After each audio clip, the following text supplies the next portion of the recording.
نحمده ونصلي على رسوله الكريم أما بعد قال سبحانه وتعالى في القرآن الكريم فأعوذ بالله من الشيطان الرجيم بسم الله الرحمن الرحيم وما خلقت الجن والإنس إلا ليعبدون قال تعالى في موضع آخر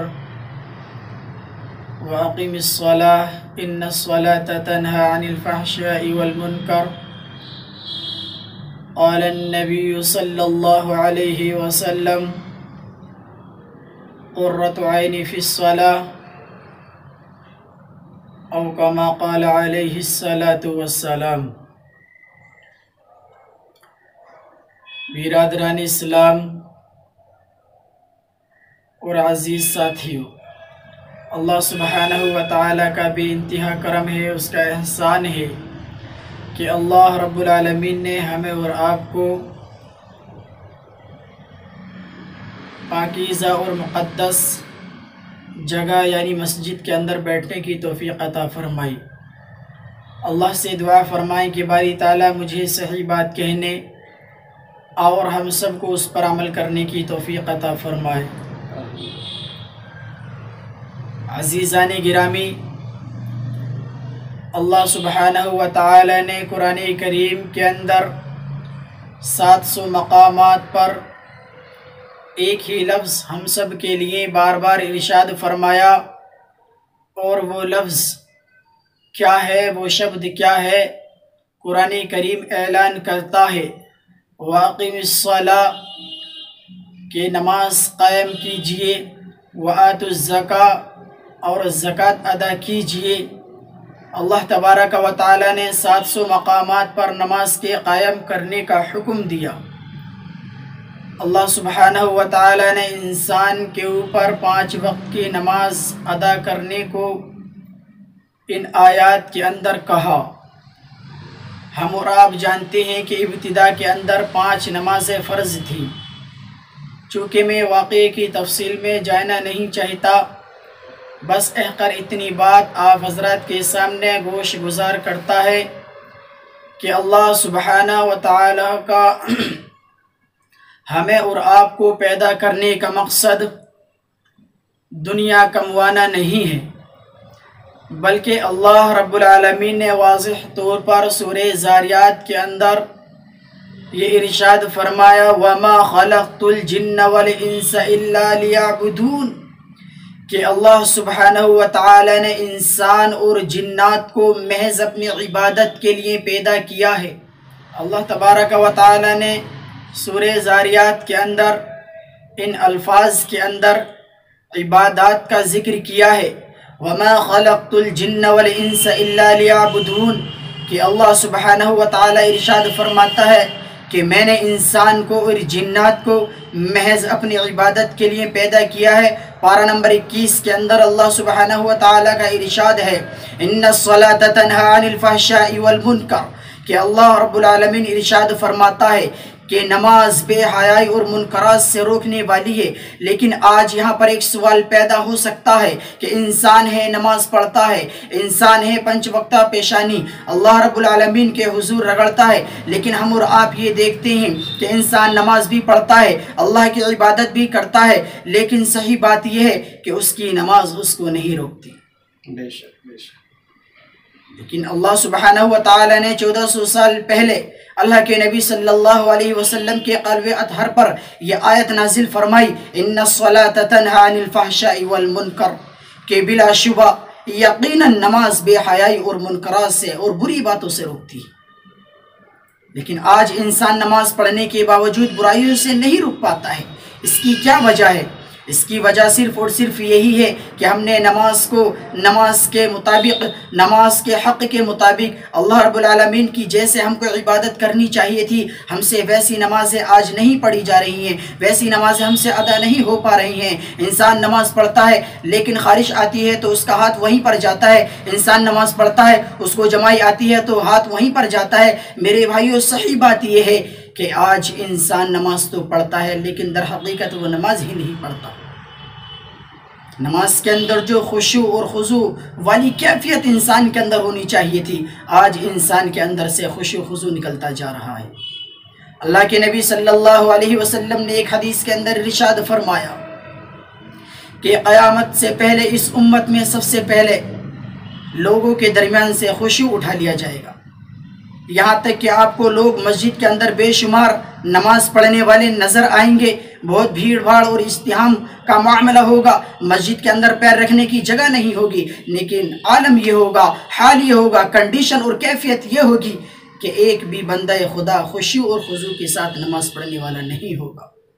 قرآن کریم کہتا ہے قد افلح المؤمنون الذین هم فی صلاتهم خاشعون، کہ بلا شبہ یقیناً وہ لوگ کامیاب ہوئے جن کی نمازوں کے اندر خشوع اور خضوع ہے۔ میرے بھائیو، نماز جیسی اہم عبادت انسان ہر کام سیکھ کر کے کرتا ہے، لیکن جب نماز کا مسئلہ آتا ہے تو نماز پوچھنے کے مسائل ہمارے ذہنوں میں نہیں آتے ہیں کہ ہم کو نماز کس طریقے سے پڑھنی ہے، آیا ہم نماز کو سیکھ کر کے پڑھیں یا نہ پڑھیں۔ بس انسان مسجد میں آتا ہے، اس کو یہ معلوم نہیں کہ تعدیل ارکان کے ساتھ نماز ادا کرنی ہے یا نہیں کرنی ہے، بس وہ آیا، نماز ہاتھ اٹھائے اللہ اکبر اور فوراً رکوع کرتا ہے، سجدہ کرتا ہے، پتہ لگا 5 منٹ کے بعد وہ مسجد کے باہر نظر آتا ہے۔ نہیں میرے بھائیو، یہ بڑی اہم عبادت ہے، یہ بڑی اہم عبادت ہے۔ دنیا کا چھوٹے سے چھوٹا کام بغیر سیکھے نہیں آتا انسان کو، اور حتی الامکان انسان اس کام کے سیکھنے کی کوشش کرتا ہے کہ کسی طریقے سے میرے بھائیو یہ کام مجھ سے آ جائے، اور انسان جستجو کرتا ہے، برابر اس کام کے سیکھنے میں مصروف رہتا ہے اور اپنے قیمتی وقت کو اس کے اندر صرف کرتا ہے۔ لیکن جو سب سے اہم عبادت ہے، جو عبادت کا مرکز ہے، جس کو مومن کے معراج کہا گیا ہے، جس کے بارے میں میرے بھائیو فیصلہ ہوگا کہ اگر انسان کی نماز ہی صحیح نکلی تو اس کے سارے اعمال اچھے ہوں گے، اور اگر نماز ہی خراب ہوئی تو میرے بھائیو کوئی گارنٹی نہیں ہے اس کے بقیہ اعمال صحیح ہوں گے یا نہیں ہوں گے۔ اتنی اہم عبادت ہم کو سیکھ کر کے کرنی چاہیے تھی، لیکن نماز کے سیکھنے کے لیے ہمارے پاس وقت نہیں، نماز کو کس طریقے سے ہم کو پڑھنا ہے مسئلہ معلوم کرنے کے لیے ہمارے پاس وقت نہیں۔ اگر ہمارے پاس وقت ہے تو سگریٹ نوشی کرنے کے لیے ہے، ہمارے پاس وقت ہے شراب نوشی کرنے کے لیے وقت ہے، ہمارے پاس وقت ہے جھوٹ بولنے کے لیے وقت ہے، ہمارے پاس اگر وقت ہے میرے بھائیو چوراہوں پر گلی گوچوں میں بیٹھنے کے لیے ہمارے پاس وقت ہے۔ اگر وقت نہیں ہے انسان کے پاس تو نماز کو سیکھنے کا وقت نہیں۔ میرے بھائیو شاعر کہتا ہے کہ روز محشر کے جاں گداز بود اولین پرشش نماز بود، کہ کل قیامت کا دن ہوگا، نفسی نفسی کا عالم ہوگا، ہر شخص کی پیشانی عرق آلود ہوگی۔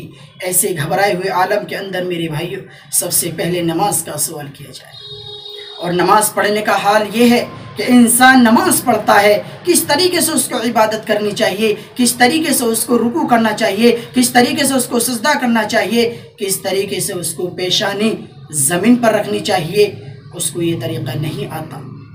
ہاتھ کہاں تک اٹھانے ہیں اس کو یہ طریقہ نہیں آتا، پیر کس طریقے سے کھڑے کرنے ہیں اس کو یہ طریقہ نہیں آتا، ہاتھ باندھ کر نیت کس طریقے سے نیت باندھنی ہے اس کو یہ طریقہ نہیں آتا۔ دنیاوی اعتبار سے آپ دیکھ لیجئے، اس کو ہر طرح کی نالج حاصل ہے، جھوٹ بلوا لیجئے، شراب نوشی کروا لیجئے، طرح طرح کی واہیات اس کے اندر بھری پڑی ہیں، لیکن اگر نہیں آتا ہے انسان سے کچھ تو اپنے رب کی عبادت نہیں آتی ہے کرنا، کہ کس طریقے سے اپنے رب کی عبادت کر رہی ہیں۔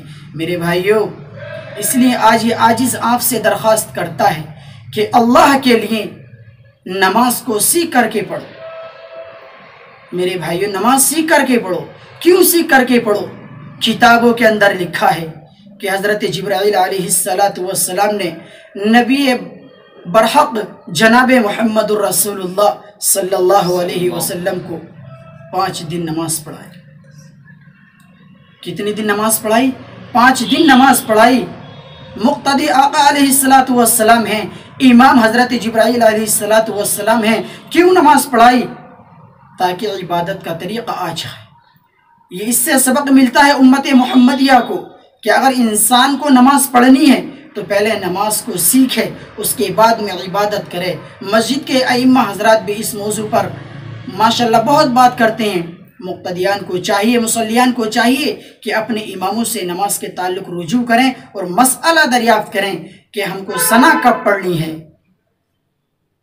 تعوذ کب پڑھنا ہے، امام کے پیچھے کھڑے رہنا ہے یا کچھ پڑھنا ہے۔ بعض لوگوں کو دیکھا گیا ہے کہ ادھر امام قرات کر رہا ہے اور پیچھے مقتدی قرات کر رہا ہے، اس کو یہ معلوم نہیں کہ امام کی قرات مقتدی کی قرات ہے۔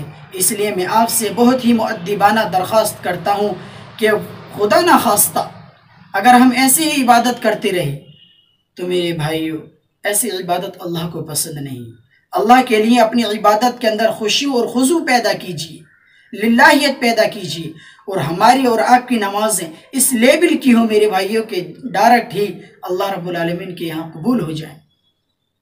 ایک حدیث ہے، اللہ کے نبی صلی اللہ علیہ وسلم نے ارشاد فرمایا، حدیث جبرائیل ہے کہ نماز اس کنڈیشن کے ساتھ پڑھو، اس کیفیت کے ساتھ ادا کرو کہ اللہ رب العالمین اس ناچیز کو بھی اور ہم سب کو ان باتوں پر جو کہی گئی ہیں عمل کی توفیق عطا فرمائے، اور جو کہ نماز اہم عبادت ہے اللہ رب العالمین اس کو سیکھ کر کے خشوع اور خضوع کے ساتھ پڑھنے کی توفیق عطا فرمائے۔ وآخر دعوانا ان الحمدللہ رب العالمین۔